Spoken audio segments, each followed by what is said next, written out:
एक शाम प्राची टीवी पर सीरियल देख रही होती है। तभी उसकी सास वहाँ आती है।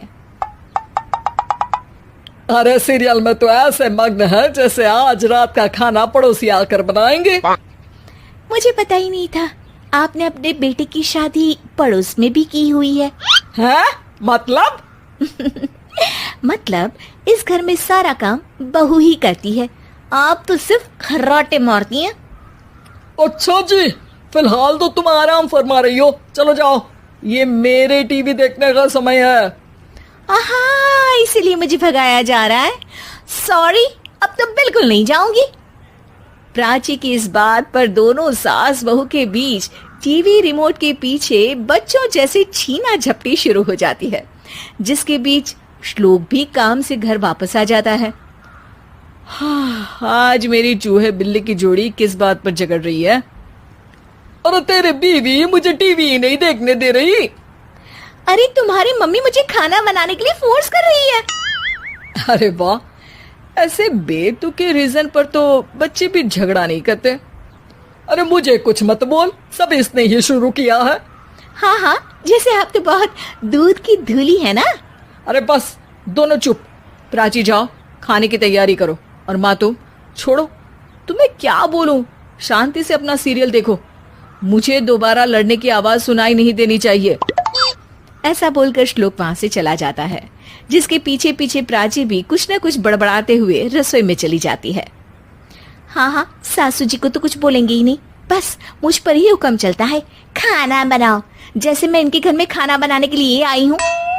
इसी तरह शाम बीतती है और रात को श्लोक और प्राची की सास खाना खाकर सोने चले जाते हैं, लेकिन प्राची गुस्से में कुछ खाए बिना काम में ही लगी रहती है।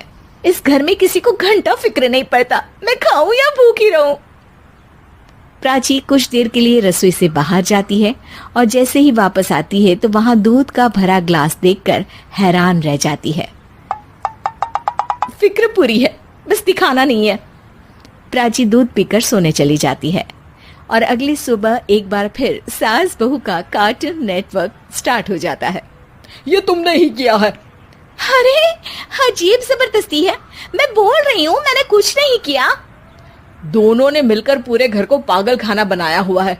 यहाँ कोई नॉर्मल इंसान तो रह ही नहीं सकता, इसीलिए अब पड़ोसी क्या रिश्तेदार भी घर आने से कतराते हैं। और सुन बेटे, तू भी चंगा, तेरी माँ भी चंगी, तेरी बीवी भी चंगी, रिश्तेदार। हाँ जी, आपको नहीं पता क्या, गंगाधर ही शक्तिमान है, रिश्तेदार ही। हाँ हाँ, बस समझ गया। कभी जानवरों जैसे लड़ेंगी तो कभी जुगलबंदी करेंगी। भाई मैं आप दोनों के बीच में नहीं फंसना चाहता। सास बहू की इस मनमौजी जोड़ी से परेशान होकर श्लोक अपना सिर खुजलाता वहां से चला जाता है। चलो अब मैं भी कीर्तन में जा रही हूँ। इस पर जैसे ही सास कमरे में अपना पर्स लेने जाती है तो वहां नाश्ते की प्लेट रखी देख मुस्कुराने लगती है और नाश्ता करके घर से बाहर निकलते हुए कुछ पैसे टेबल पर रख जाती है, जिसके कुछ देर बाद सिलेंडर वाला घर आता है। ओ मोरी मैया, मैं सिलेंडर के बारे में तो बिल्कुल भूल ही गई थी। घर खर्च के सारे पैसे भी मम्मी के पास है और श्लोक से बोला तो उल्टा 4 बात सुनाएंगे। प्राची ये सोच ही रही होती है कि अचानक उसका चेहरा चमक उठता है और वो घर में आकर इधर उधर देखने लगती है। तभी उसकी नजर टेबल पर रखे पैसों पर पड़ती है, जिन्हें वो सिलेंडर वाले को दे देती है। ये सब श्लोक देख लेता है। अच्छा बेटे, इतना बड़ा घोटाला, सबके सामने मैं तेरी दुश्मन और पीठ पीछे तेरी मेरी यारी। इस पर श्लोक एक प्लान बनाता है और शाम को सब एक साथ बैठे होने पर बोलने लगता है। माँ, तुम दोनों की बहुत लड़ाई होती है, इसलिए मैं सोच रहा हूँ कि प्राची को उसके घर छोड़ाऊं, इससे वो भी खुश रहेगी और तुम भी। अचानक श्लोक की ये बात सुनकर सास बहू शौक से उसकी तरफ देखती है। अरे ऐसे कैसे घर छोड़ाओगे, मुझे कहीं नहीं जाना। अरे तुमने बोला नहीं पर मैंने सुन लिया, तुम्हें मम्मी के साथ रहना अच्छा नहीं लगता, मुझे पता है। अरे वो, अरे जब बहू खुद कुछ काम बोले तो वो तुझे सुनता नहीं, और अब जो इसने बोला ही नहीं वो तू समझ गया। जब उसे नहीं जाना तो फिर जबरदस्ती क्यों कर रहा है? अच्छा, फिर आपको मौसी के घर छोड़ाता हूँ, बस अब आप दोनों एक घर में एक छत के नीचे नहीं रह सकती। मैं इस टॉम एंड जेरी की जोड़ी को और नहीं झेल सकता। है? ऐसे कैसे नहीं रह सकते? तुम्हें इतनी दिक्कत है तो तुम्हारा बोरिया बिस्तर पैक कर देती हूँ, लेकिन मम्मी जी कहीं नहीं जाएंगी। बिल्कुल यही सुनना था मुझे।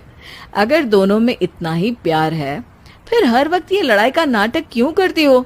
देखा मैंने कैसे माँ किचन में दूध रखती है और तुम उनके लिए कमरे में नाश्ता रखती हो, और कैसे वो पहले ही तुम्हारी दिक्कत समझकर घर में पैसे रखकर बाहर जाती है। अरे भाई, इतना ड्रामा तो डेली सोप में भी नहीं होता जितना तुम दोनों ने इस घर में फैलाया हुआ है। तू हमें टॉम एंड जेरी बोलता है ना, तो याद कर वो दोनों भी एक दूसरे को बाहर वालों की बुरी नजर से बचाने के लिए हमेशा सबके सामने लड़ते थे, लेकिन अकेले में दिक्कत के समय मदद भी तो करते थे। बस हमारा रिश्ता भी कुछ ऐसा ही है। और वैसे भी अगर सास बहू में तू मैं नहीं होती तो दुनिया वालों को कहानियां कैसे मिलेंगी?